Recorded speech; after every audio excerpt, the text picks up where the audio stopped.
Halo sahabat Indonesia, jumpa lagi pada acara Hot News dari kanal Anak Bangsa. Pada kesempatan hari ini, kita bersama dikejutkan untuk yang kesekian kalinya. Yang pertama dan yang selanjutnya tentang Rizik Syihab. Sekarang dihebohkan lagi dengan tertangkapnya Menteri Kelautan dan Perikanan oleh KPK tadi malam. Ini sangat ironis negeri kita ini. Untuk merespon hal tersebut, saya hadirkan sekarang Pak Rudi Eskamri. Beliau adalah salah satu direktur di Lembaga Kajian Anak Bangsa, yaitu Direktur Kajian Sosial Politik dan Sumber Daya Manusia. Saya ingin tahu bagaimana respon Mas Rudi dengan tertangkapnya menteri ini, seorang Menteri Kelautan dan Perikanan yang berasal dari salah satu partai besar, ya, yaitu Partai Gerindra. Nih, saya pengen tahu Mas Rudi bagaimana respon Mas Rudi dari aspek politiknya, Mas. Iya, makasih Mas Dwi. Ya, saya bahagia. Wah, malah bahagia, Mas. Bahagia. Oh, ya. Ini mengkonfirmasi kecurigaan banyak orang terkait yang bersangkutan. Jadi Ya.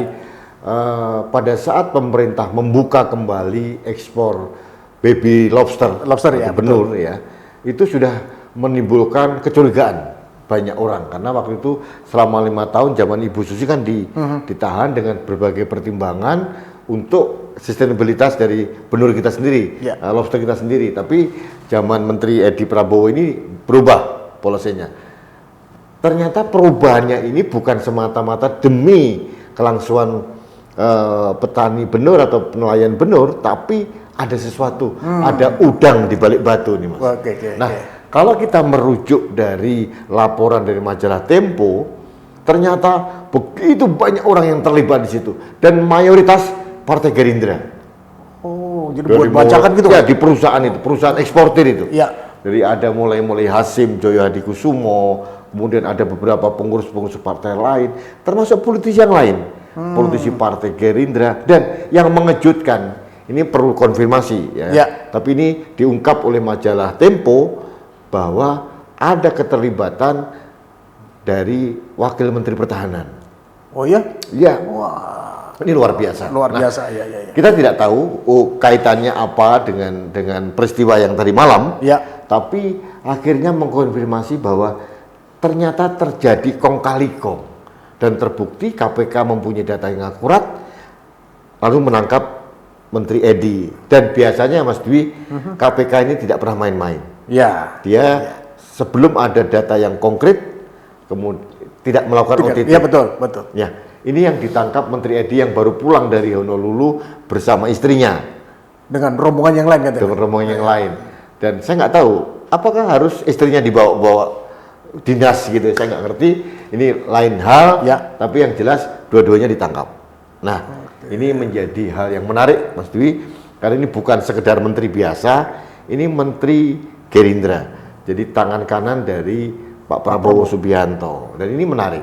Pasti ada implikasi politis ya. Nah, kalau saya melihat ini pukulan telak buat Partai Gerindra dan yang terutama juga pukulan telak juga buat Pak Jokowi. Nah, Pak Jokowi ini harus mulai introspeksi diri, Mas. Pada saat tahun 2014 seleksi menteri, beliau masih melibatkan KPK. Ya, betul. Ingat saya, ya. Tahun 2019 ini tidak lagi. Nah, ini salah satu buah bahwa rekomendasi dari KPK itu penting sekali gitu loh. Jadi ini Pak Jokowi juga harus introspeksi diri bahwa nanti kalau ada reshuffle harus juga rekam jejak yang bersangkutan ini harus ada rekomendasi dari lembaga-lembaga yang sangat qualified seperti PPATK, seperti KPK dan sebagainya. Nah, itu yang pertama. Yang kedua, ini mengkonfirmasi Mas bahwa ternyata undang-undang KPK yang baru ini bukan melempem ternyata. Tidak menyurutkan langkah KPK.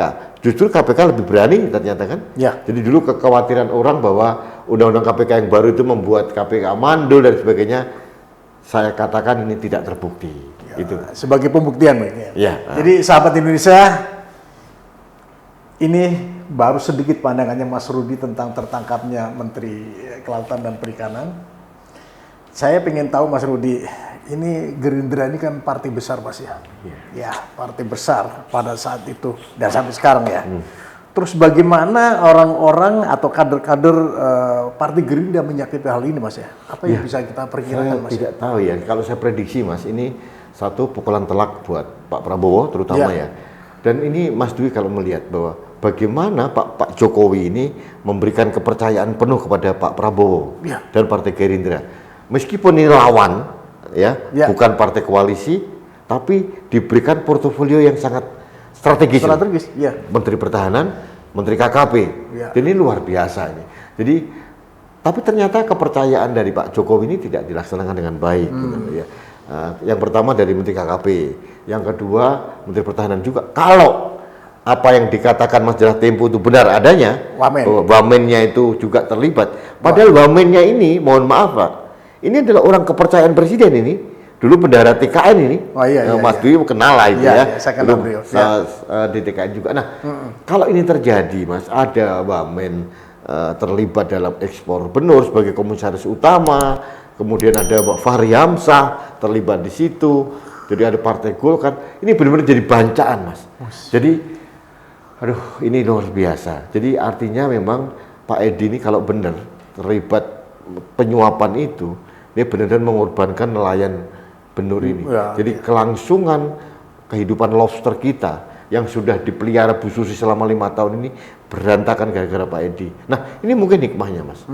Masih setahun pertama masih ada, mudah-mudahan kalau nanti ada menteri baru pasti ada polisi baru sehingga ada lagi pengetatan benur ini. Ekspor benur Mas, jangan sampai terjadi lagi inilah Mas, apa namanya, orang-orang memanfaatkan bancaan ini. Nah itu Mas, untuk kepentingan ini luar biasa Mas. Ini menyakitkan kita sebagai rakyat. Ya betul Mas. Jadi ini memang dari awal ya Mas ya, dari awal itu kan sudah terjadi polemik masalah bibit ini Mas ya. Dari awal, dari pergantian Ibu Susi ke Pak Edi Prabowo. Itu dari awal sudah dapat. Mestinya itu sudah dijadikan tanda ya Mas ya. Ini mohon maaf ini Pak, dengan segala hormat saya kepada Presiden, Bu Susi sudah berkali-kali juga mengingatkan pada Presiden tentang bahayanya. Bukan tentang kelangsungan dari lobster sendiri Mas, tapi juga ini ya terjadinya silang sengkarut dan kong kali kong para cukong ini gitu loh. Dan terbukti Mas, kalau kita melihat laporan dari majalah Tempo, perusahaan ekspor itu baru dibuat 2 bulan 3 bulan perusahaannya coba. Perusahaan baru, dan sebagian besar dari pengurus Gerindra, underboard dari Partai Gerindra, ada pengurus Partai Gerindra, ada wakil sekjen, macam-macam. Ada juga partai yang lain, dari PKS juga ada. Dan yang mengagetkan saya, ada beberapa perusahaan itu komisaris utamanya adalah pejabat-pejabat Pak Wamen. Nah, ini juga harus dikritisi nih Mas. Nah, kalau saya nih menyarankan kepada Pak Jokowi harus segera, ini mengkonfirmasi langkah tegas dari Pak Jokowi untuk segera berbenah. Kabinet ini harus segera dievaluasi dan diganti dengan orang yang tepat.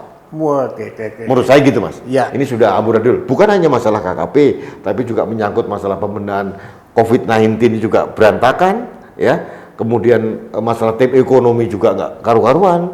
Jadi ini dikeluhkan banyak pihak, dan beberapa kali Pak Jokowi kan memberikan sinyal-sinyal mau reshuffle, tapi tidak dilaksanakan juga kan? Udah lama ya denger itu. Udah lama Mas. Bulan Juli kemarin tapi tidak dilakukan, dan ini mudah-mudahan salah satu trigger kepada Presiden untuk melakukan reshuffle sesuai dengan kebutuhan. Siapapun yang dipilih monggo saja. Kita tidak mendikte. Itu prerogatif Presiden Mas ya.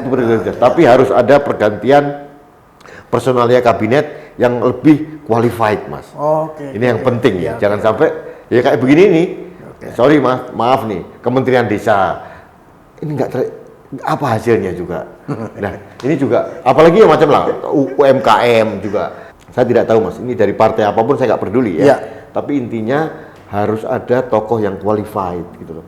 Jangan sampai kementerian itu dikelola seenak sendiri. Aduh, ini sayang Mas ya. Ini sayang sekali. Jadi apa Menteri Perikanan ini, Pembangunan KKP ya Pak Edi Prabowo sangat disayangkan ya. Waktu penampilan pertama udah gagah loh Mas. Luar biasa. Pakai bintang 4 Mas. Oh, Bintang 4 atau bintang 5 di baretnya. padahal bukan militer. Padahal bukan militer. Itu juga dulu pernah kita kritisi Iya, juga kan. Iya. Apa perlu beliau pakai pakaian seragam seperti uniform seperti itu kan gitu. Nah, ini yang menjadi Tapi ngomong-ngomong nih Mas, ini dampak kepada negara bagaimana nanti nih Mas? Nah, ini juga menjadi trigger bagi Pak Jokowi untuk menata ulang nih sistem Oh, menata ketatanegaraan ulang ini. ya, oke. Jadi yang pertama saya memohon ini dari Pak Prabowo harus bersikap gitu loh. Pak Prabowo ini kan beberapa kali ada peristiwa ini mulai Rizik Syihab datang, ini kan nggak pernah bersuara, ya kan? Ya nggak pernah bersuara, beliau gimana? Dan sekarang kami menunggu nih suara Pak Prabowo, karena ini kan rekomendasi Pak Prabowo ini. Si Pak Edi Prabowo ini, pastinya ya, Mas, pasti ya. Pak Prabowo Iya, kan. pasti, Jadi beliau harus, mohon maaf nih, Ya. harus bertanggung jawab juga. Ya. Apa yang terjadi secara kepartian dia anggotanya, dan itu orang yang dibawa Pak Prabowo kepada Presiden Jokowi. Saya kira Pak Prabowo harus apa namanya? wise, harus bijak Mas. bijak Iya. untuk bersuara, bertanggung jawab sebagai Ya.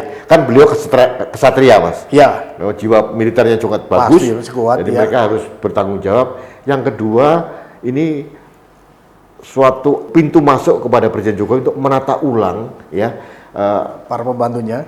para pembantunya supaya ini tidak terjadi silang sekarang seperti ini. Iya, iya. Kita terlalu sering, Mas Dwi, banyak kegaduhan-kegaduhan yang tidak penting. Pandemi belum berakhir, Iya. dibarengi dengan resesi ekonomi yang cukup parah nih. Iya. Mas. Kemudian ada gejolak Omnibus Law. Kemudian ditambah lagi yang terakhir ini adalah Rizik. kedatangan Rizik Syihab. Iya. Ini seolah negara diacak-acak begitu. Ya kita beberapa kali orang mengatakan kemana ini intelijen negara, kemana ini aparat negara. Kemarin ada, agak melebar sedikit, Ya. Pak Dudung, Pangdam Jaya, Pak Mayor Jenderal TNI Dudung Abdurrahman, Ya. sudah bertindak tegas dalam konteks beliau sebagai tupoksi, beliau sebagai anggota TNI masih terlibat, tapi ternyata diserang juga. Ada juga yang tidak Serang, ini. Jadi Ya. ini negara ini harus membutuhkan ketegasan seorang panglima tertinggi Ya. dalam ini presiden untuk melindungi orang-orang yang tepat dan menyingkirkan orang-orang yang tidak tepat. Saya kira itu Mas, Oke. momentum yang terbaik. Jadi kesimpulan itu Mas ya, Ya. kita ambil momentum. Jadi sahabat Indonesia, demikian bincang-bincang saya dengan Mas Rudi Askamri. Mudah-mudahan kejadian yang terus-menerus akhir-akhir ini bisa memicu seorang presiden mengambil tindakan tegas untuk memilih para pembantunya. Mudah-mudahan apa yang beliau sampaikan akan mengadakan reshuffle segera dilaksanakan dengan catatan beliau bisa memilih orang-orang yang tepat di bidangnya masing-masing. Demikian sahabat Indonesia, sampai jumpa lagi pada acara Hot News berikutnya. Indonesia maju.